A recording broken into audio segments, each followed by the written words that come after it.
Hello everyone, welcome to the your favourite YouTube channel JR college पे आप सभी का वेलकम है आपके प्यारे से मजेदार एजुकेशन के चैनल पे। जैसे कि आपको पता है जेआर कॉलेज पे, तो प्लीज जिसका वेलकम नहीं है प्लीज वो भी वेलकम हो जाए, फटाफट आ जाए, लेक्चर पे ऑन हो जाए, क्योंकि लेक्चर ऑन हो गया है, स्टडी ऑन हो गया है, चैप्टर्स आ रहे, लेक्चर आ रहे, आपको बहुत ईजी हो जाएगा आगे पढ़ने के लिए। जैसे कि आज की बात करें तो जैसे कि फर्स्ट लेक्चर हमारा हो गया था, फर्स्ट चैप्टर 11th स्टैंडर्ड का introduction to bookkeeping and accountancy. तो फर्स्ट चैप्टर में हमने दो पार्ट में डिवाइड किया था, part 1 and part 2, lecture number 1 and lecture number 2। But मुझे जो लगा वो इम्पोर्टेंट मैंने वो लेक्चर में कराया था, जो भी इम्पोर्टेंट था उस चैप्टर का मैंने उसमें इंपॉर्टेंस दिया था, फीचर्स, डेफिनेशन, मीनिंग, ऑब्जेक्टिव्स। तो इट जैसे इंपॉर्टेंट, ये आपको एग्जाम में इंपॉर्टेंस है। बट बाकी जो थे जो मैंने स्किप किया था वो इंपॉर्टेंस नहीं था और वो एग्जाम में नहीं आते। आपके एग्जाम में आएगा तो आप देख लेना, बट वो एग्जाम में आपके आने वाला नहीं है। फिर भी बहुत से बच्चों को कमेंट्स आ रहा था सर कि होल चैप्टर कंप्लीट करो एंड बाकी जो आपने स्किप किया उसको कंप्लीट करो। तो उस कमेंट्स को देखते हुए मुझे ये वीडियो बनाना पड़ा, तो मैं ये वीडियो कमेंट्स को देख के बना रहा हूँ। जिन बच्चों का कमेंट्स था सर होल चैप्टर स्किप किया आपने, तो कुछ स्किप चैप्टर पे आपने पूरा कवर करो या चैप्टर को ऑलमोस्ट पूरा कवर करके बनाओ। तो इम्पोर्टेंट नहीं है, बट आपके कमेंट्स के लिए मेरे को वीडियो बनाना पड़ रहा है, तो ये वीडियो बनाएंगे तो प्लीज सभी लोग आएंगे और आगे के जो हमने स्किप किया वो समझेंगे। पहले तो बात करें कि फर्स्ट चैप्टर में हमने क्या देखा था। हमने देखा था introduction to bookkeeping and accountancy के मीनिंग्स देखा था, डेफिनेशन देखे थे, ऑब्जेक्टिव देखे थे, सिग्निफिकेंस देखे थे, ठीक है, एंड यूटिलिटी देखे थे एंड फीचर्स देखे थे। तो इज ऑल दैट हमने लेक्चर नंबर 1 लेक्चर नंबर 2 में देखा था। Then is coming on lecture number 3। जैसे कि बात करें 11th स्टैंडर्ड है, first chapter introduction to bookkeeping and accountancy, lecture number 3 लेके आए हैं हम लोग आज, ठीक है। तो सिंपल सी बात है, लेक्चर पे आते हैं। जैसे कि आपने देखा था कि जो हमने पॉइंट स्किप किया था उसमें एक पॉइंट स्किप ये हुआ था कि basic methods of accounting system. ये आता नहीं है, इंपॉर्टेंट नहीं है, बट आपके लिए इंपॉर्टेंट हो सकता है। आप पढ़ो, आपको नॉलेज मिलेगा, कम से कम आगे जाके यूजफुल हो जाए शायद, बट आता नहीं, अभी तक तो नहीं आया, देखते। तो ये क्या बोला है कि ऐसे कुछ मेथड्स, ऐसे कुछ बेसिक मेथड अकाउंटिंग के हमें अकाउंटिंग करते हैं उस चीजों से, ठीक है। तो सिंपल है, उसमें 3 चीजें आते हैं। जैसे कि बात करें कैश बेसिस, मतलब जो आप कैश पे लेन देन कर रहे हो, जो पैसे से लेन देन कर रहे हो उसको बोलते हैं कैश बेसिस। सेकेंड आता है एक्रूअल और मर्चेंटाइल बेसिस, मतलब कि कैश नहीं आ रहा है बट चीजें आ रही है, कैश में नहीं आ रहा है, कैश में नहीं जा रहा है, बट चीजें आ रही है और जा रही है। मैं एग्जाम्पल आपको दूंगा, आप समझ जाएंगे, ठीक है। फिर बात करें मिक्स और हाइब्रिड बेसिस। ये क्या होता है बच्चों, ये दोनों को मिक्स करता है, कैश बेसिस को भी और एक्रूअल बेसिस को भी। बट ये अपने इंडिया में फॉलो करना बैन है, प्रोवाइडेड है, आप अपने इंडिया में इसको यूज नहीं कर सकते। आप इंडिया में इसको प्रोवाइडेड मतलब दिया है कि आप इंडिया में इस बेसिक को यूज नहीं कर सकते आप अपने अकाउंटिंग स्टैंडर्ड में। ओके श्योर, मैं एग्जांपल देता हूं आपको, एग्जांपल ऑफ एक्रूअल बेसिस देता हूं पहले। जैसे कि सपोज एक्रूअल बेसिस मतलब क्या होता है, रेवेन्यू मतलब क्या होता है, इनकम, एक्सपेंस मतलब क्या होता है, खर्चा। अब सिंपल है, मैंने सेल किया मशीनरी, मैंने मशीनरी को बेचा तो मुझे कितना मिला, 10,000 मिला, ठीक है। और मैंने सामने वाले को वेजेस दिया, मतलब उसके लिए काम करने के लिए मेरे को आदमी लगे, तो मैंने उसको पेमेंट दिया, कितना दिया, 500 रुपया। मैंने पैसा दिया या ना दिया, बट मैंने कैसा सोच लिया है कि मेरे को 10,000 मशीनरी का देना है, तो मैंने एक्रूअल बेसिस में उसका ट्रांजेक्शन कर दिया। वेजेस दिया हो या ना दिया हो कैश में, बट मेरे को देना है 500, तो मैंने एक्रूअल बेसिस में उसका ट्रांजेक्शन कर लिया। बात करें कैश बेसिस की, सिंपल है, सपोज सेल हुआ मेरा 10,000 का, अंडरस्टैंड। अब मुझे कैश कितना मिल रहा है, कैश कितना मिल रहा है, 8,000। तो मैं क्या करूंगा, कैश में लिखूंगा 10,000 नहीं लिखूंगा, क्या लिखूंगा, 8,000, क्योंकि मुझे कैश कितना मिल रहा है, 8,000 मिल रहा है, बट मैं लिखूंगा क्या, नहीं। बट एक्रूअल बेसिस में क्या होता है कि मुझे मिलना कितना था, 10,000, तो मुझे 10,000 ही लिखना है कि मुझे 10,000 मिलना है, चाहे मिले कितना भी, कैश कितना भी मिले, फर्क नहीं गिरता, बट मुझे मिलना कितना है, 10,000 मिलना है। अंडरस्टैंडिंग के लिए एक सम देता हूं आपको, एक एग्जांपल देता हूं। सपोज मैं हूं एंड एक्चुअली मैंने सेलिंग किया है मशीनरी, मैंने सामने वाले को मशीनरी सेल कर दिया। अब मुझे अंदाजा है कि भाई मुझे वहां से कितना आने वाला है, 10,000 आने वाला है, तो मैं अपने अकाउंटिंग स्टैंडर्ड में उसको रिकॉर्ड करूंगा कि चलो भाई मैंने मिस्टर ए को गुड सोल्ड किया एंड मेरे को मिस्टर ए इतने पैसे को इतना पैसा देने वाले हैं, अंडरस्टैंड। अब उसके लिए कुछ लेबर लगेंगे मशीन को उठा के लाने के लिए, तो उसके ऊपर मैंने एक लेबर रखा था। अब उसके भाई वेजेस है, उसको शाम को पैसा देना है रोकड़ा, मतलब एक दिन का काम था। अब मुझे कितना 500 रुपए देना है, तो मैं उसको भी रिकॉर्ड कर लूंगा कि भाई मुझे 500 रुपए वेजेस देना है, उसको बोलते हैं एक्रुअल बेसिस। अब कैश बेसिस में क्या है, देखो सिंपल, 10,000 मिलने वाला था बट मिला कितना 8,000, तो मैं कितना रिकॉर्ड करूंगा कैश बेसिस में, 8,000 रिकॉर्ड करूंगा, क्योंकि मुझे कितना मिला है कैश में 8,000 मिला है। अब बात करें वेजेस की, वेजेस देना था मुझे 500, मैंने दिया कितना 300 दिया, तो मैं क्या रिकॉर्ड करूंगा 500 या 300, 300, बिकॉज मेरे पास से कैश कितना गया 300 गया, तो मैं कैश बेसिस में 300 को रिकॉर्ड करूंगा। अंडरस्टैंड, एक्रुअल में क्या होता है और कैश में क्या होता है। कैश बेसिस में मतलब ये होता है कि जो रिलेटेड टू कैश, जो कैश आ रहा है या कैश जा रहा है, जितना आ रहा है उतना ही लिखना है आपको, एक्स्ट्रा लिखना नहीं है। और एक्रुअल में क्या होता है कि एक्चुअली कितना पैसा मिलना है आपको, सामने वाले से कितना पैसा मिलना है और कितना देना है, एक्यूरेट अमाउंट आपको पोस्टिंग करना है। अंडरस्टैंड, श्योर, क्लियर हो रहा है कॉन्सेप्ट। चलो बहुत अच्छी बात है। नेक्स्ट बात करें, मिक्स की बात करते हैं। मिक्स और हाइब्रिड बेसिस बोलते हैं। अब मिक्स और हाइब्रिड बेसिस मतलब क्या, कि मतलब कैश बेसिस और एक्यूरेट बेसिस दोनों को मिक्सअप करना। ये हमारे इंडिया में, हमारे कंट्री में इसको बैन किया गया है, बिकॉज आपको हाइब्रिड यूज नहीं करना है आपके अकाउंटिंग स्टैंडर्ड सिस्टम में, ठीक है। बट क्या है देखो, अब सीधी बात है, अभी रिसीव कितना हुआ है 8,000, तो मैं क्या करूंगा मिक्स वाले में क्या करूंगा, लिख दूंगा 8,000 रिसीव। अंडरस्टैंड। और वेजेस कितना देना है मुझे 500 देना है, तो मैं क्या लिखूंगा 500 रुपया वेजेस देना है। मतलब कि कितना कैश में कितना अमाउंट आया है मेरे पास वो लिखना है, और प्लस कितना देना है, सामने वाले को कितना देना है वो लिखना है। मिक्स हो गया मतलब कैश आ गया, और हाइब्रिड में कितना देना है, एक्यूरेट इनकम देना है मुझे, तो मैंने लिख दिया। सिंपल है, समझ गया। अंडरस्टैंडिंग, कैश कितना आया वो लिखना है, और सामने वाले को एक्यूरेट इनकम कितना देना है वो लिखना है। उसको बोलते हैं मिक्स और हाइब्रिड बेसिस। Understand, sure. चलो अब बात करें quality characteristic of accounting information की। कुछ कैरेक्टरिस्टिक, कुछ कला, कुछ मेथड्स जो हमारे अकाउंटिंग स्टैंडर्ड्स को चलाती है, रनवे करती है, ठीक है। तो बात करें कि पहले आती है reliability, second relevance, third understandability, और फोर्थ होता है कंपेरेबिलिटी। तो सबसे पहले बात करें रिलायबिलिटी की, तो रिलायबिलिटी क्या होता है बच्चों। रिलायबिलिटी मतलब क्या होता है, देखो, reliability implies that the information must be free from material error, false or mistake information and personal basis। मतलब क्या, जो भी आपके बिजनेस का इंफॉर्मेशन है वो रिलायबल होना चाहिए, वो सही होना चाहिए, गलत नहीं होना चाहिए। सपोज एग्जांपल देता हूं कि आज आपने मशीनरी मंगाया 10,000 का, तो आप अपने अकाउंटिंग स्टैंडर्ड की बुक में रिकॉर्ड करोगे 10,000, ना कि 12,000 रिकॉर्ड करोगे, ना कि 8,000 रिकॉर्ड करोगे। जो आपने लाया है आपको वही रिकॉर्ड करना है, क्योंकि आपका जो बिजनेस उसको रिलायबिलिटी करना है, मतलब कि आपके बिजनेस में कभी गलत नहीं आना चाहिए। सपोज सिंपल से एक बात बता दूं कि अभी आपने नेक्स्ट ईयर बिजनेस किया रहेगा, और उसमें बैलेंस शीट में आपने क्या क्या रहेगा, मेकिंग किया रहेगा, और नेक्स्ट ईयर आपको क्या प्रॉफिट हुआ रहेगा। तो आपका जो रूल है वो रूल आपको यहाँ पे भी यूज करना है, क्योंकि आप एक ही रूल यूज करेंगे तो आपका बिजनेस सही वे में, रनवे में जाएगा। अगर आपने उसमें कुछ और यूज किया, इसमें कुछ और यूज किया, तो लायबल रहेगा क्या, नहीं रहेगा, वो क्या अनलायबिलिटी हो जाएगा। तो आपको लायबल रखने के लिए, रिलायबिलिटी रखने के लिए आपको क्या करना पड़ेगा, जो आपका इंफॉर्मेशन है वो सही इंफॉर्मेशन अपने बुक्स ऑफ अकाउंटिंग स्टैंडर्ड में रिकॉर्ड करना पड़ेगा। श्योर है। चलो फिर बात करें रिलेवेंस के। अब रिलेवेंस की बात करें तो क्या बोलता है relevance, accounting information must be relevant to the decision making requirements of the user. मतलब क्या, जब आपका बुक्स ऑफ अकाउंट के एंट्रीज, पोस्टिंग, जो भी आपका ट्रांजैक्शन है वो सही रहेंगे, प्रॉपर रहेंगे, सिस्टमैटिक रहेंगे, एक मैनर में रहेंगे, तो सामने वाले को डिसीजन लेने में बहुत यूजफुल होता है। सपोज एग्जांपल दूं मैं आपको, नेक्स्ट ईयर मैंने बिजनेस किया, और उस बिजनेस में मैंने क्या किया, जितने भी रिकॉर्ड्स थे, जितने भी मेरे इंफॉर्मेशन थे, मैंने उसको प्रॉपर तरीके से, सिस्टमैटिक तरीके से वहां पे मैंने पोस्टिंग कर दिया। तो मुझे क्या होगा इस साल, मुझे क्या होगा बच्चों, मुझे इस साल ये होगा कि मैं नेक्स्ट साल के जो नेक्स्ट ईयर का मेरा बैलेंस शीट है उसको मैं देख के एक डिसीजन लेने के लिए मुझे यूजफुल रहेगा कि मैंने उस टाइम पे ये किया तो मेरा पोस्टिंग इतना बड़ा, मैंने इस टाइम पे ये किया तो मेरा इनकम इतना बड़ा, मेरा प्रॉफिट इतना बड़ा, तो मैं इस ईयर क्या करूंगा कि मेरा इन प्रॉफिट और ज्यादा जनरेट हो जाए। अंडरस्टैंडिंग।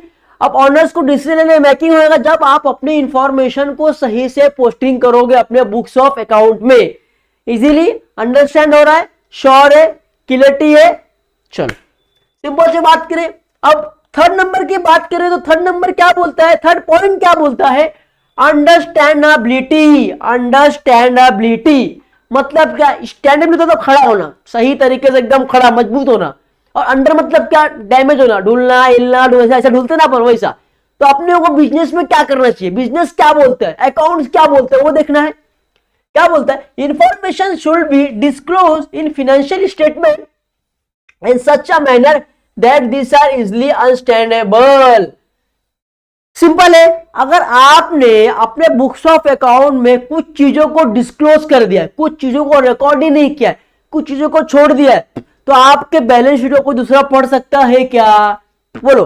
अगर आपने कुछ गलती किया है आपके बुक्स ऑफ अकाउंट में तो आपके लिए यूजेस है क्या, आगे है क्या, आपका बिजनेस लॉन्ग टर्म तक चलेगा क्या, नहीं। मैं एग्जांपल देता हूं, हमारे मुंबई में बोरीवली में एक स्कैम हुआ था। तो उसमें क्या हुआ था कि जो एक जेरोक्स का दुकान था, वो जेरोक्स की दुकान की शेयर बिकती थी, हमारे यहाँ पे शेयर बिकती थी स्टॉक मार्केट में, ठीक है। तो उन्होंने क्या किया ना, सीए को बुला बुला के उन्होंने क्या किया, जो भी उनके पोस्टिंग थे मतलब सब गलत कराया, जो भी पोस्टिंग थे वो राइट नहीं कराया, उसके अंदर सब कुछ फेक एडजस्टमेंट कराया और अपने बिजनेस को क्या दिखाया, प्रॉफिट में दिखाया। कहां पे दिखाया, प्रॉफिट में दिखाया। तो लोगों को क्या हुआ, भाई बिजनेस प्रॉफिट में जा रहा है मतलब मुझे प्रॉफिट होगा, लोगों ने क्या किया, उसके ऊपर इन्वेस्टमेंट किया। बट जिस दिन मालूम पड़ा कि बिजनेस में इतना घोटाला है, वो जमीन पे गिर गया।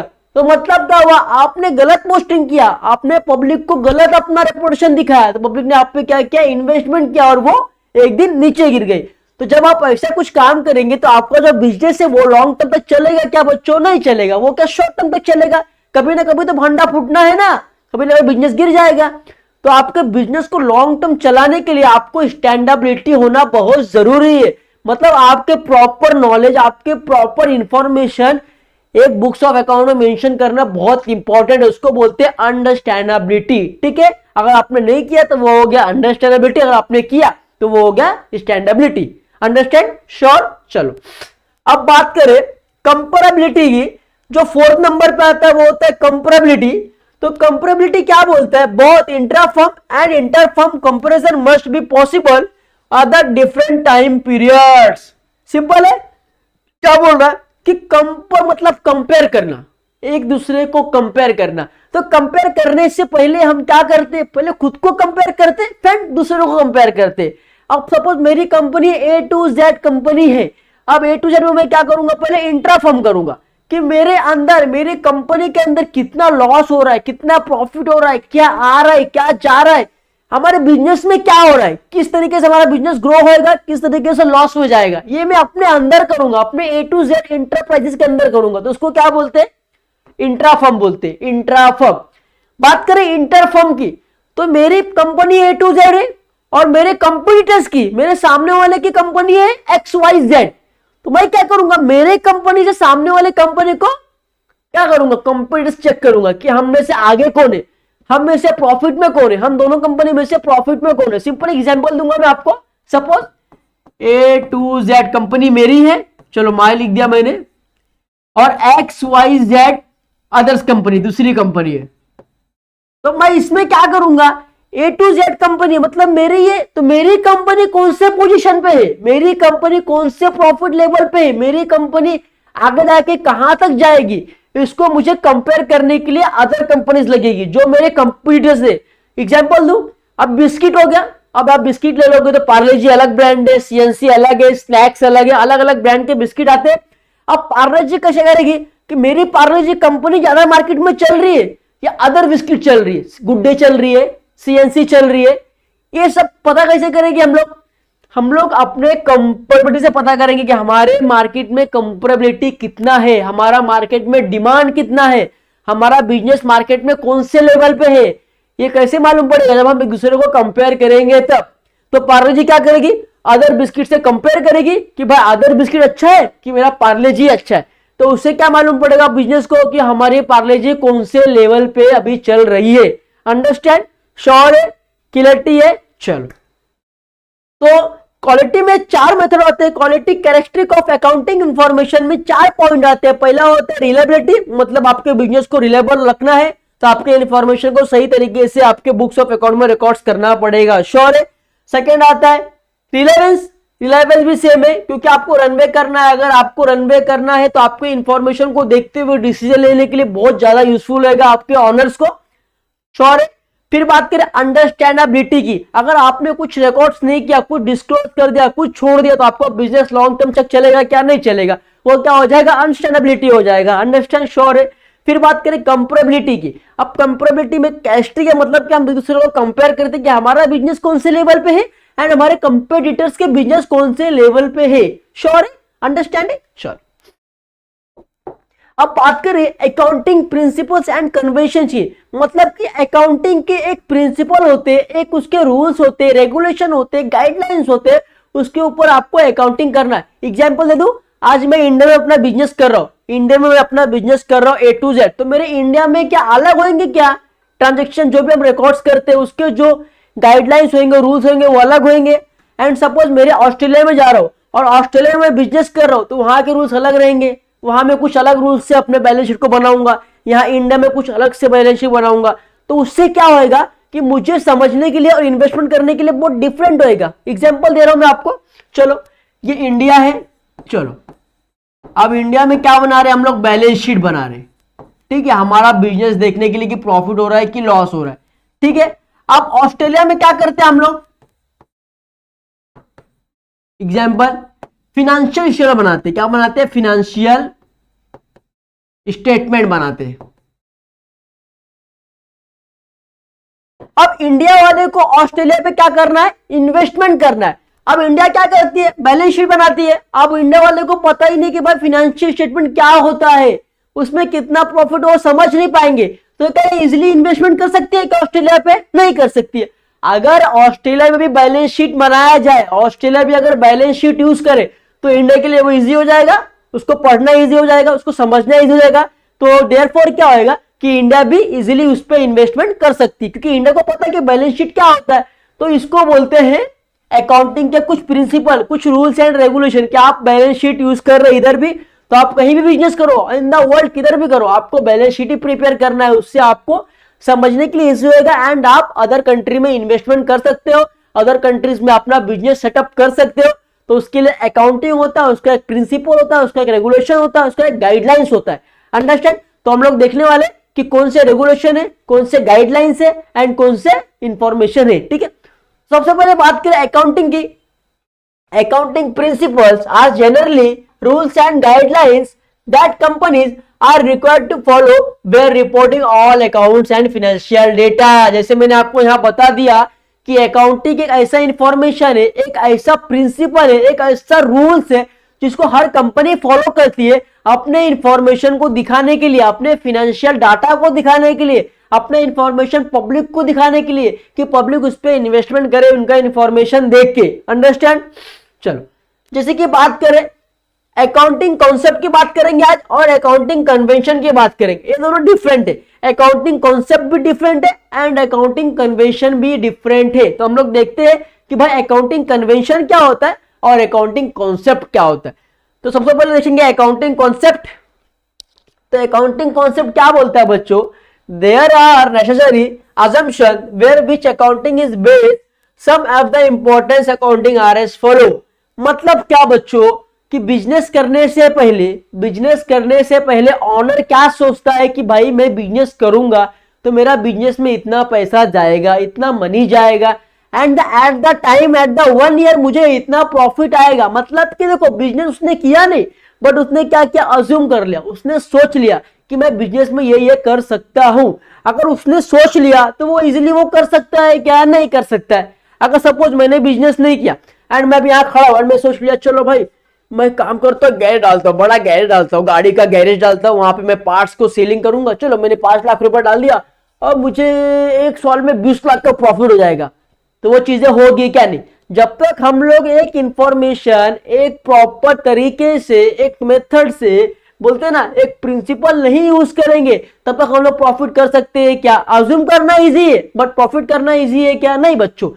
प्रॉफिट करेंगे कब, जब हम एक रूल्स एंड रेगुलेशन बनाएंगे, एक बैलेंस शीट को प्रिपेयर करेंगे, मतलब एक सही सिस्टम से जाएंगे तो हम लोग प्रॉफिट कर सकते हैं। विदाउट कॉन्सेप्ट, विदाउट सोचे हम लोग प्रॉफिट कर सकते हैं क्या बच्चों? नहीं कर सकते। तो उसको बोलते हैं अकाउंटिंग के कॉन्सेप्ट। ठीक है, अब उस पर बात करें बिजनेस एंटिटी कॉन्सेप्ट। अब सबसे पहले बिजनेस में आ रहा हूं, तो मेरा क्या मानना होगा कि बिजनेस का दो असेट्स है वो अलग रहे, मेरा जो प्रॉपर्टी है पर्सनल प्रॉपर्टी वो क्या रहे, अलग रहे। मतलब मेरे बिजनेस के प्रॉपर्टी से कोई लेना देना नहीं, मेरे पर्सनल प्रॉपर्टी से। Understand?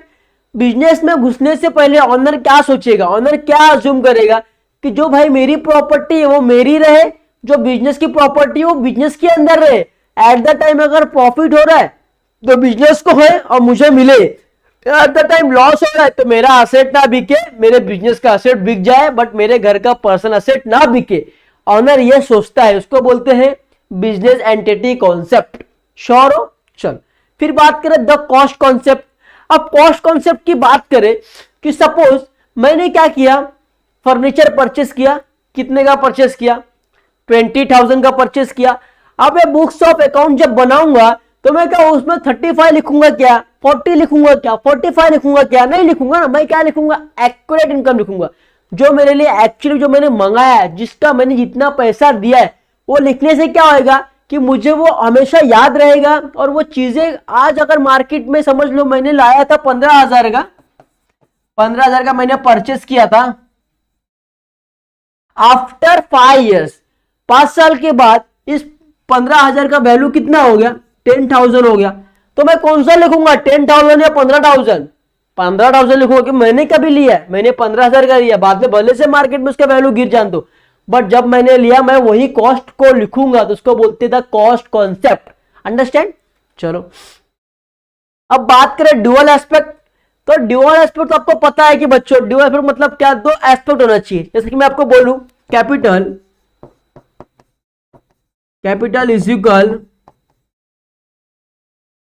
Asset plus liabilities. Simple है। चलो सिंपल। डबल एस्पेक्ट मतलब क्या कि हर ट्रांजैक्शन के दो एस्पेक्ट होते हैं। जैसे कि मैंने आपको बता दिया था बच्चों कि मैं यहां पे ऑनर हूं एंड मैंने अगर कुछ सामान परचेस किया तो परचेस किया तो मेरे पास क्या आएगा, गुड्स आएगा।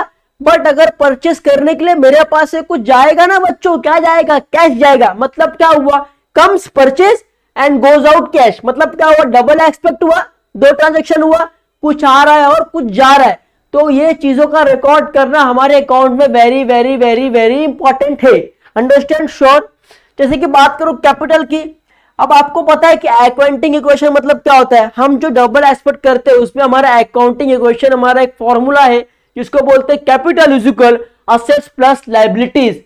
Capital is equal assets plus liability, मतलब जितना आपका कैपिटल है उतना ही आपका प्रॉपर्टी और आपका कर्जा होना चाहिए। ये कौन सा रूल बोलता है, ये अकाउंटिंग इक्वेशन का फॉर्मूला बोलता है बच्चों। अंडरस्टैंड है? श्योर हो? चलो अब बात करें मनी मेजरमेंट। अब मनी को मेजर करना है, अब मनी को क्या करना है, मेजर करना है। तो आप कौन सा रूल यूज करेंगे, आप मनी मेजर करने के लिए आप अकाउंटिंग इक्वेशन यूज करेंगे कि चलो भाई मैं मनी आज समझ लो 50,000 का गुड्स परचेस किया, 5,000 के गुड्स मैंने क्या किया, परचेस किया। ठीक है, अब मैंने गुड्स तो परचेस किया मगर मेरे पास से क्या गया, गोस क्या गया, गोस कैश। गोस क्या हो गया, कैश गोस हो गया। अब मेरे पास से कैश जा रहा है, मतलब सिंपल है लॉजिक है। मैंने 50,000 रुपए कैपिटल दिया था, 50,000 5,000 कैपिटल एंड प्लस 5,000 का मैंने परचेस किया, तो मेरा कितना हो गया, 1 लाख हो गया। अब मैंने यहां पे क्या लिख दिया, 1 लाख, ये मेरा 1 लाख हो गया, परचेस का तरीका 1 लाख हो गया। सिंपल। अब सिंपल सी चीज है, जो मेरा 50,000 है वो कहां जाएगा, असेट्स में जाएगा, बरोबर। और 50,000 कहां जाएगा, लायबिलिटी में जाएगा, क्योंकि मैंने 50,000 का सामान मंगाया तो मेरे पास असेट्स आया, बट मेरे पास से 5,000 का सामान गया भी है ना बच्चों, तो मेरे लिए कर्जा है, मैंने क्रेडिट पे लिया है। तो ऐसे करके अपन जब टैली करेंगे तो जितना मेरा कैपिटल है उतना ही मेरा लायबिलिटी प्लस असेट आएगा। अंडरस्टैंड? उसको बोलते हैं मनी मेजरमेंट। अब बात करें एक्यूरेल कॉन्सेप्ट की, तो सिंपल है बच्चों, एक्यूरेल कॉन्सेप्ट क्या होता है आपको पता है, सिंपल बताया था मैंने आपको कि आपके पास एक्यूरेट जितना इनकम आपको मिलना है वही आपको लिखना है, चाहे कम मिलने दो। अगर कम मिलते हैं हम लोग क्या बोलते हैं, डेटर्स में डालते हैं कि चलो भाई 10,000 का मेरा इनकम था बट मुझे कितना मिला, कैश में 8,000 मिला, बाकी का 2,000 मेरे लिए क्या हो गया, डेटर्स हो गया कि मुझे उससे पैसा लेना है, 2,000 मुझे उससे पैसा लेना है, तो बाकी का जो 2,000 डाल देंगे हम डेटर्स में, बाकी जो कैश में मिला वो डाल देंगे कैश में। बट हम लोग एक्यूरेट इनकम जो हमको मिलना है 10,000 हम लोग वही लिखेंगे जो हमारा एक्यूरेट इनकम है, जो हमें सही में मिलना है, जो हमें सही में देना है, चाहे कम मिले चाहे कम दे वो बात की बात है, बट एक्यूरेट कितना है आपको वही लिखना है, उसको बोलते हैं एक्यूरेट इनकम। अंडरस्टैंड। फिर बोलते हैं मैचिंग कॉन्सेप्ट। अब मैचिंग कॉन्सेप्ट कैसे करते हैं आपको पता है, सिंपल सी चीजें मैंने आपको बता दिया। अकाउंटिंग इक्वेशन मतलब मैचिंग कॉन्सेप्ट, कि किस तरह आप कॉन्सेप्ट को मैचिंग करते हो, किस तरह आपका असेट्स लायबिलिटी एक तरफ का मैचिंग होना चाहिए एंड एक तरफ आपका जो कैपिटल है वो मैचिंग होना चाहिए। मतलब जितना आपका कैपिटल है उतना ही आपका असेट्स और लायबिलिटी होना चाहिए, क्योंकि इसमें क्या होता है, डबल एस्पेक्ट होता है। जब आपने कुछ सामान मंगाया, आपके पास गुड्स आया बट आपके पास से गया भी ना कुछ, क्या गया, कैश गया, तो आ रहा है जा रहा है, तो ये एक हो गया और कैपिटल आपका एक हो गया। तो जितना आपका कैपिटल होगा उतना आपका सामान होगा, उतना आपका लायबिलिटी होगा। अंडरस्टैंड बच्चों, उसको बोलते हैं मैचिंग कॉन्सेप्ट। श्योर है, क्लियर है। चलो अब बात करें अकाउंटिंग कन्वेंशन की, तो अकाउंटिंग कन्वेंशन क्या बोलता है बच्चों, देखो accounting convention are the traditional usage and the custom which are in use since long term. The most important question convention are as follow. Simple है कि अकाउंटिंग कन्वेंशन क्या बोलता है बच्चों की, अकाउंटिंग कन्वेंशन हमारे इंडिया में बहुत पहले से यूज किया जा रहा है, ट्रेडिशनल टाइम से यूज किया जा रहा है, बहुत लार्ज ऑफ क्वांटिटी के लोग इसको यूज करते हैं अकाउंटिंग कन्वेंशन को। तो अकाउंटिंग कन्वेंशन में मालूम है क्या किस चीज पे बना हुआ है, देखो कन्वेंशन ऑफ डिस्क्लोजर, मतलब कि कुछ भी आप डिस्क्लोज नहीं कर सकते आपके बिजनेस का एट द टाइम। जो सपोज मैं आपको बोलता हूं कि एक्सपेंसेस, अभी मैंने कुछ परचेस करने के लिए कुछ सामान मंगा रहा हूं, अब छोटे छोटे सामान मंगा रहा हूं तो मैं अकाउंट्स में लिखूंगा क्या कि भाई ने मैंने स्क्रू मंगाया, मैंने खिल्ला मंगाया, मैंने हैमर मंगाया, मैंने स्टोन मंगाया, मैं ऐसे एंट्रीज करूंगा तो मेरा जो बुक्स ऑफ अकाउंट है बहुत लंबा चौड़ा हो जाएगा। तो मैं क्या करूंगा, जितने भी मंगाया मैं उसको सब कैलकुलेशन कर लूंगा कि भाई 5 रुपीज के स्टोन मंगाया, 5 रुपीज के हैमर मंगाया, 5 रुपीज के मैंने सब कुछ मंगाया, लोग अपना रॉड मंगाया, तो मैं इसको अगर कैलकुलेशन करूंगा, चलो भाई 15 रुपीज होगा तो मैं क्या लिखूंगा, टू परचेज मटेरियल्स 15 रुपीज। तो मतलब जो 3-4 सामान था वो मेरा एक में हो गया। तो इस टाइम पे कुछ डिस्क्लोजर होता है, अब स्टोन जो था वो डिस्क्लोज हो गया बट उसका अमाउंट हमने लिखा है, उसका अमाउंट हमने ऐड किया है बट चीजें डिस्क्लोज हो गया है। तो रॉ मटेरियल में जो पूरे चीजें आ गए उसको बोलते हैं डिस्क्लोज। सपोज अंडरस्टैंड एग्जांपल देता हूं, अब सपोज मेरा एक बिजनेस है, उसका क्या बोलते हैं सिविल लाइन का। अब मुझे सामने वाले ने क्या बोला कि चलो भाई मेरे को एक वाटर प्रूफ टेरेस करके दे दो, तो मैं क्या करूंगा, मैंने उसका काम पूरा 5,000 में ले लिया, ठीक है। अब मैं उसको क्या बोलूंगा, भाई 5,000 में आपसे ले रहा हूं, उसमें से मेरा क्या है 3,000 आपके माल में लग जाएगा एंड 1,000 रुपये लेबर में लग जाएगा, मेरे को 1,000 रुपये खुद को बचेगा। अब वो पूछेगी भाई 3,000 में क्या क्या लगेगा, तो आप उसको बोलोगे क्या सीमेंट इतना लाया, इतने का लाया, रेती इतना लाया, परफेक्ट बता पाओगे क्या, नहीं बता पाओगे। तो आप क्या करोगे, आप अपना कैलकुलेशन क्या करोगे, चलो भाई 500 का मैंने क्या लाया, सीमेंट लाया, ठीक है, मैंने 500 का क्या लाया, ब्रिक्स लाया, मतलब ईटा लाया, ठीक है, और 500 रुपए के लिए मैंने क्या लाया, सॉइल, मतलब सॉइल बोले तो अपना ये रेती, ठीक है। हाँ अब क्या करोगे, और 1500 के मैंने क्या लाया, वाटर प्रूफ केमिकल लाया, वाटर प्रूफ केमिकल। अब इसको मैं कैलकुलेशन क्या करूंगा, 3,000। अब इसका मैं जो कैलकुलेशन करूंगा वो क्या हो गया, 3,000। तो मैं क्या लिखूंगा, टू परचेज रॉ मटेरियल्स 3,000। बाकी जो ये सब हो क्या हो गया, डिस्क्लोज हो गया, क्या हो गया, डिस्क्लोज हो गया। अंडरस्टैंड, समझा कैसा होता है, ठीक है। फिर क्या बोला, सेकंड क्या बोला, देखो कन्वेंशन ऑफ कंसिस्टेंसी, मतलब कि ऐसा चीज जो बिजनेस में कंसिस्टेंट है, हमेशा एक तरीके का रहे। अभी सपोज अगर आपने जो भी आपकी बिजनेस का इंफॉर्मेशन है, जो भी आपने अगर बिजनेस का सब कुछ इंफॉर्मेशन अगर प्रॉपर बेस से हमेशा आप लिखते आ रहे हो तो वो चीज हमेशा लाइब्रेरी रहेगी, हमेशा कंसिस्टेंसी रहेगी। अगर आप बार बार उसमें चेंजेस कर रहे हो, कुछ ना कुछ उल्टा सीधा कर रहे हो, ऊपर नीचे कर रहे हो, तो चीज कंसिस्टेंसी रहेगी क्या, आपके बिजनेस में नहीं रहेगी। आपका बिजनेस क्या होगा, अप एंड डाउन होते रहेगा। तो अगर आपके बिजनेस को कंटेंसी रखना है आपको, तो आपको जो आपका इंफॉर्मेशन है उसको आप सही तरीके से एंड प्रॉपर सिस्टमेटिक मैनर से रिकॉर्ड्स करना है बच्चों। अंडरस्टैंड? सिंपल है। चलो फिर बात करें कन्वेंशन ऑफ कन्वर्सेशन की।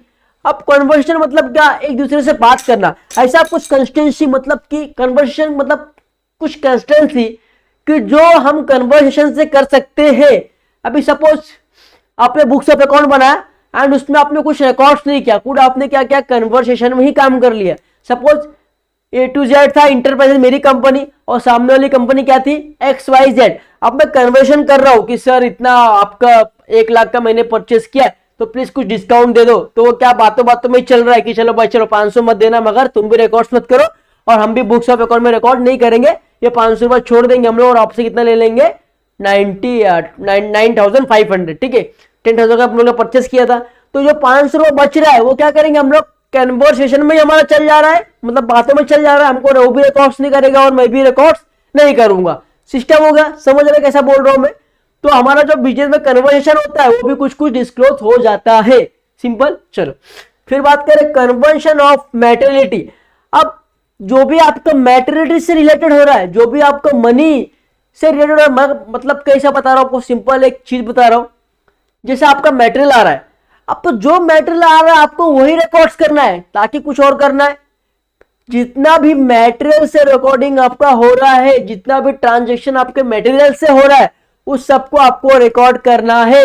अभी आपने सीमेंट मंगाया तो आप क्या लिखोगे वहां पे कि नहीं भाई मैंने ब्रिक्स मंगाया? नहीं, आपने जो मंगाया आपको वही नोट डाउन करना है। ये नहीं आपको गलत करना है कि आपने मंगाया कुछ और बुक्स ऑफ अकाउंट में दिया कुछ और, तो इससे क्या होगा? आपका बिजनेस लॉन्ग टाइम तक रन नहीं कर पाएगा। श्योर? अंडरस्टैंड? चलो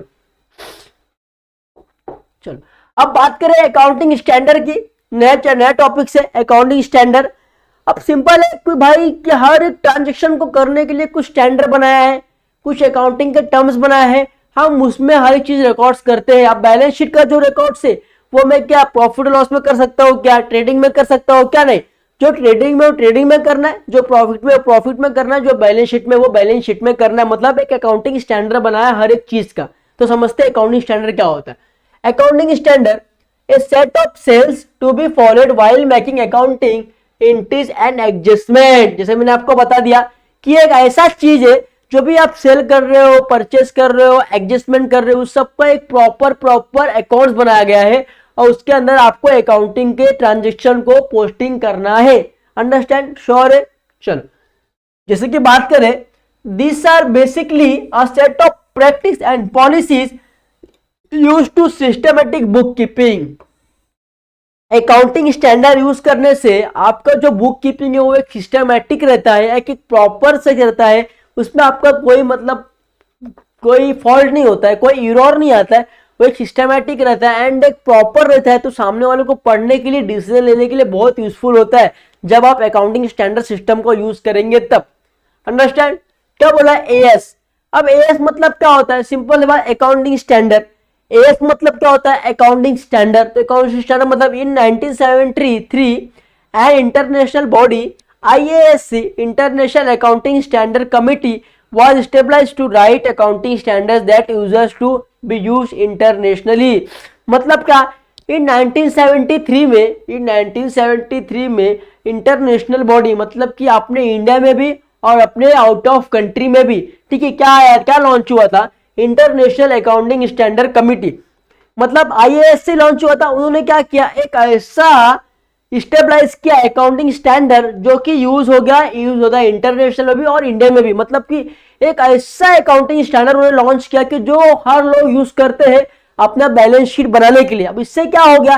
अब एक चीज उन्होंने लॉन्च किया तो अब इंडिया में भी वही यूज हो रहा है एंड ऑस्ट्रेलिया में भी वही यूज हो रहा है। तो ऑस्ट्रेलिया वाले को इंडिया के बैलेंस शीट देखने के लिए इजी हो जाएगा, इंडिया वाले को ऑस्ट्रेलिया का बैलेंस शीट देखना इजी हो जाएगा। मतलब का एक दोनों कहीं भी इन्वेस्टमेंट कर सकते हैं उनका इंफॉर्मेशन, फिनेंशियल इंफॉर्मेशन देखने के बाद। श्योर है? अंडरस्टैंड है? चलो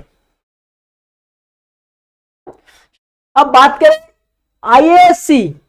सिंपल देखो, IASC lasted the year 2000 and it issued 41 international known as IAS International Accounting Standard। अब IAS जो थी, इंटरनेशनल अकाउंटिंग स्टैंडर्ड कमेटी थी, वो क्या हुई, लास्ट ईयर 2000 तक वो चली। 2000 के बाद वो क्या हो गई, बंद हो गई। वहां पे वो क्या हो गई, एंटायर हो गई। तो उन्होंने क्या किया, 41 इंटरनेशनल स्टैंडर्ड लॉन्च किया, accounting standard 1 to 41, 1 to 41 types के उन्होंने लॉन्च किया कि मतलब 1 में ये आएगा, 2 में ये पोस्टिंग करना है, 3 में ये पोस्टिंग करना है, 4 में ये पोस्टिंग करना है। तो उस तरीके से आप पोस्टिंग करेंगे, सामने वालों को पढ़ने में इजी होता है कि चलो भाई अकाउंटिंग स्टैंडर्ड में 1 में क्या क्या आया था, हाँ ये चीज आया था, पोस्टिंग किया। अकाउंटिंग में 2 में ये आया था, ये मैंने पोस्टिंग किया। तो उन्होंने 41 तक बनाया और उसके बाद वो क्या हो गई, बंद हो गई। ठीक है, तो उसके बाद क्या हुआ, IFRS आया। जब ये 2000 में बंद हुआ तो उसके बाद क्या आया, IFRS आया। IFRS फुल फॉर्म बोले तो जैसे बात करें, देखो IFRS का फुल फॉर्म बोले तो कहां गया, international financial reporting standards. International financial reporting standard आया तो वो क्या हुआ, it was followed by the creation of IASB international accounting standard boards in 2001। जब ये बंद हुआ तो यहां पे उसको ले लिया, उसने क्रिएशन का मतलब न्यू तरीके से कुछ बनाने की कोशिश किया, तो उसको बोलते हैं IASB। वो क्या थी, international accounting standard board. International accounting standard board 2001 में आई। उसके बाद क्या हुआ, ये क्या हुआ, it was a great that IAS, ये इनके लिए क्या अच्छा हुआ, IASB के लिए अच्छा क्या हुआ कि भाई उनको 1 से लेके 41 तक स्टैंडर्ड बनाया मिल चुका था। उनको उतना मेहनत करना पड़ा क्या नहीं, पहले से बना के रखे थे अकाउंटिंग स्टैंडर्ड सिस्टम में। तो उन्होंने क्या किया, उसको अडॉप्ट कर लिया। उन्होंने क्या किया, उसको अडॉप्ट कर लिया IASB। बट क्या हुआ, सिस्टम क्या हुआ, जब उन्होंने IASB ने इसको अडॉप्ट किया तो IASB क्या सोची कि अगर हम उसको अडॉप्ट करें तो उसका नाम देना पड़ेगा, तो हम लोग उसको नाम नहीं देंगे, हम लोग अपने नाम में उसको अडॉप्ट करेंगे। तो उन्होंने क्या किया, will be known as of IFRS। अब खुद पे भी नाम अपन नहीं कर सकते थे, अभी जो अकाउंटिंग स्टैंडर्ड सिस्टम ने किया अब उसका हमने अडॉप्ट किया, तो अभी अपने नाम में उसको अडॉप्ट कर सकते नहीं है। तो क्या करेंगे, उसको एक नया नाम देंगे, उसको एक नया नाम देंगे, कुछ चेंजेस करके उसको एक नया चीज देंगे। तो उन्होंने उसको नाम दिया IFRS। मतलब क्या, देखो इंटरनेशनल फिनेंशियल रिपोर्टिंग स्टैंडर्ड, जो मेरा अकाउंटिंग स्टैंडर्ड 2000 में बंद हुआ था वही मैंने अडॉप्ट करके न्यू नाम देके उसको आगे के रनवे कर दिया। तो उसको बोलते हैं IFRS, मतलब इंटरनेशनल फिनेंशियल रिपोर्टिंग स्टैंडर्ड। ये जो मैंने आपको आज पढ़ाया वो इंपॉर्टेंट नहीं था, बट आपके नॉलेज के लिए बहुत इंपॉर्टेंट था। बट क्योंकि बहुत से बच्चों का कमेंट्स आ रहा था कि सर इस पे वीडियो बनाओ, 3rd लेक्चर लाओ, 4th लेक्चर लाओ, तो मैंने इसके लिए आपको लाया। तो ये सब है, और उसके अंदर एक टर्मिनोलॉजी करके, वो इंपॉर्टेंट नहीं है बट मैं आपको एक्सप्लेनेशन कर दूंगा। टर्मिनोलॉजी मतलब क्या होता है, एक होता है मॉनेटरी, एक होता है नॉन मॉनेटरी। मॉनेटरी मतलब क्या होता है बच्चों, मैं आपको दिखाता हूं, देखो टर्मिनोलॉजीज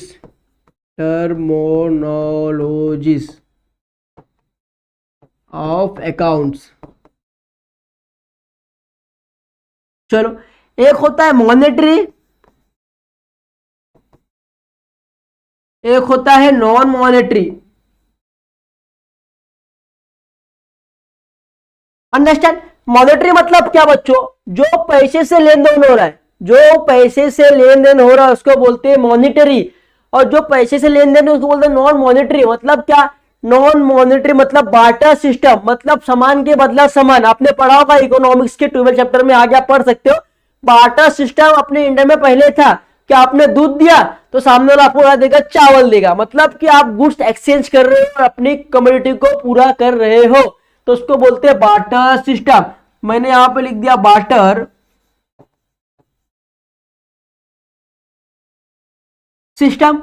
अब मॉनेटरी में क्या आएगा, एक तो आएगा कैश, एक आएगा क्रेडिट। मतलब क्या, देखो एग्जांपल दूं, एग्जांपल, ए गुड्स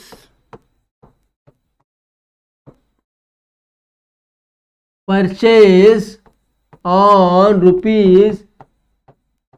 ₹1000। अब मैंने क्या किया, गुड्स को क्या किया, परचेस किया। कितने का परचेस किया, 1000 का। अब ये क्या हुआ, क्रेडिट पे परचेस किया मैंने, मेरे पास सामान आ गया, मेरे पास क्या हुआ, गुड्स आ गया, गुड्स आया।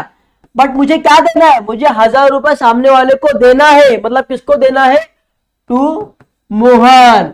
तो मैंने क्या किया, क्रेडिट पे सामान लिया, कैश में किया है। मेरा जो ट्रांजेक्शन हुआ वो कैश में हुआ है, बट मैंने क्या लिया, उधारी पे लिया, बट कल मुझे उसको देना है ना कैश पैसा। तो एक ये हो गया क्रेडिट में और हो गया कैश में। अगर मैंने कैश में परचेस किया, मैंने कैश दिया और सामान लिया, तो मेरा क्या हो गया, कैश में हो गया। अंडरस्टैंड। अब बात करें नॉन मॉनेटरी की, तो नॉन मॉनेटरी मतलब क्या बच्चों, कि जिससे कैश का कोई यूज नहीं हो रहा है, कैश का लेन देन नहीं हो रहा है, बट सामान का लेन देन हो रहा है। जैसे कि मैं बात करूं कि मिस्टर ए ने मुझे क्या दिया, मिल्क दिया, ठीक है। अब मिस्टर बी क्या करेगा, मिस्टर बी के पास चावल है, तो मिस्टर बी क्या करेगा, मिस्टर बी राइस देगा। किसको देगा, मिस्टर ए को। मतलब क्या, गुड्स एक्सचेंज हो रहा है। मिस्टर ए ने राइस मिल्क दिया, तो मिस्टर बी ने राइस दिया। मतलब क्या, यहाँ पे पैसे का लेन देन नहीं हो रहा, बट गुड्स का लेन देन हो रहा है। बोलते हैं एग्जांपल है, goods of a commodity to exchange, it is called a commodity, it is called a non monetary system. मतलब क्या, यहाँ पे गुड्स का एक्सचेंज हो रहा है, कमोडिटी में गुड्स का एक्सचेंज हो रहा है, बदले में गुड्स के बदला गुड्स मिल रहा है, उसको बोलते हैं बाटा सिस्टम। और जहां पे गुड्स और कैश का हो रहा है, गुड्स और कैश का एक्सचेंज हो रहा है, उसको बोलते हैं मॉनेटरी सिस्टम। अंडरस्टैंड। जहां कैश और गुड का यूज हो रहा है उसको बोलते हैं मॉनेटरी, और जहां गुड्स का यूज हो रहा है, गुड्स के बदले में गुड्स मिल रहा है, उसको बोलते हैं non monetary transaction. Understand, sure है। तो फर्स्ट चैप्टर में इतना ही आपका था, तो आज वो सब चीजें क्लियर हो गई है। आई होप कि आपको जो डाउट रहेंगे, जो आपने वीडियो बनाया सर वीडियो बनाओ करके आप लोग कमेंट्स कर रहे थे, वो आज क्लियर हो गए रहेंगे। आज के लेक्चर में हमने देखा, देखो आज के लेक्चर में हमने देख लिया था कि भाई बेसिक मेथड्स क्या होता है, 3 होता है, cash basis, accrual basis and mix और हाइब्रिड बेसिस देखा हमने देखा। फिर क्या देखा हमने कि भाई quality characteristic of accounting information, कि मतलब कि क्या क्वालिटीज है हमारे अकाउंटिंग इंफॉर्मेशन के, कि हम बिजनेस को रनवे कर सकते हैं, उसके टाइप्स देखे हमने यहाँ पे। फिर 4 में क्या देखा हमने, अकाउंटिंग प्रिंसिपल एंड कन्वेंशन, कि अकाउंटिंग का प्रिंसिपल क्या और अकाउंटिंग के कन्वेंशन क्या है, वो हमने देखा आज के लेक्चर में। फिर क्या देखे, देखो फिर देखा अकाउंटिंग कन्वेंशन में बात किया आपको। फिर देखा हमने accounting standard, accounting AS1, AS2, AS3, AS4 करके आपके टेक्स्ट बुक में दिया हुआ है। ये इंपॉर्टेंट नहीं है, बट आपके कमेंट्स की वजह से मुझे वीडियो बनाना पड़ा, ठीक है। अंडरस्टैंड, श्योर है। फिर क्या देखा हमने, अकाउंटिंग स्टैंडर्ड के, जब अकाउंटिंग स्टैंडर्ड बंद हुआ तो फिर क्या आया, IFRS आया। IFRS आया तो इंटरनेशनल फाइनेंशियल रिपोर्टिंग स्टैंडर्ड आया। तो वो चीज हमने आज के लेक्चर में देखा। एक्चुअली ऑलमोस्ट जितने भी टॉपिक्स थे फर्स्ट चैप्टर के वो कवर हो चुके हैं, इसके अलावा दूसरा कोई टॉपिक्स नहीं है। तो आपके जो भी डाउट्स रहेंगे प्लीज क्लियर हो गए रहेंगे। एंड मेरा ये थर्ड वीडियो बनाने का, नहीं बनाने का एक वजह था, मैं आपको बता देता हूँ आज वो भी, कि देखो मैं चाहता हूँ कि जो आपकी लाइफ में IMP है, जो आपके लिए इंपॉर्टेंट है, आप लोग वही पढ़ो, बाकी का मत पढ़ो। क्या होएगा, आप ज्यादा पढ़ोगे तो आपका जो ब्रेन है आप उतना वहां पे स्टोर नहीं कर पाओगे, तो क्या होएगा, जो आपको आने वाला है वो आप भूल जाओगे, और जो नहीं आने वाला एग्जाम है वो आपको याद रहेगा। तो आपको मास्टर स्टडी करना है, जो आपको एग्जाम में आएगा, जो आपको फ्यूचर में काम आएगा, आपको वो चीजें पढ़ के रखना है, वो चीजें स्टोर करके रखना है, कि आपको एग्जाम में उसको अच्छे से लिख सको। अब ये चीजों का कोई वैल्यू नहीं है, एग्जाम में इसको आता है भी नहीं। अगर आपको बीकॉम में आएगा तो ये आता है, IAS इसके अकाउंटिंग स्टैंडर्ड बीकॉम में आता है, ओनली 5 मार्क्स के लिए आता है। तो 5 मार्क्स के लिए आप इतना मेहनत क्यों करोगे, सिंपल है ना, 5 मार्क्स के लिए आता है। तो आपको क्या आने वाला आप उस पर ध्यान दो, आपको मीनिंग, डेफिनेशन, ऑब्जेक्टिव, ये सब इंपॉर्टेंट था, मैंने वो सब करा दिया था, बट बहुत सब अच्छा कमेंट था तो इसके लिए वीडियो बनाना पड़ा। तो आई होप कि आपके डाउट्स क्लियर हो गए रहेंगे। तो प्लीज लेक्चर ऑन रखना एंड वीडियोस को देखो, एंड आपके डाउट्स जो भी है उसको क्लियर कर लो। मिलेंगे नेक्स्ट वीडियो में, नेक्स्ट लेक्चर लेके, नेक्स्ट सम लेके। तब तक के लिए good bye, thank you so much.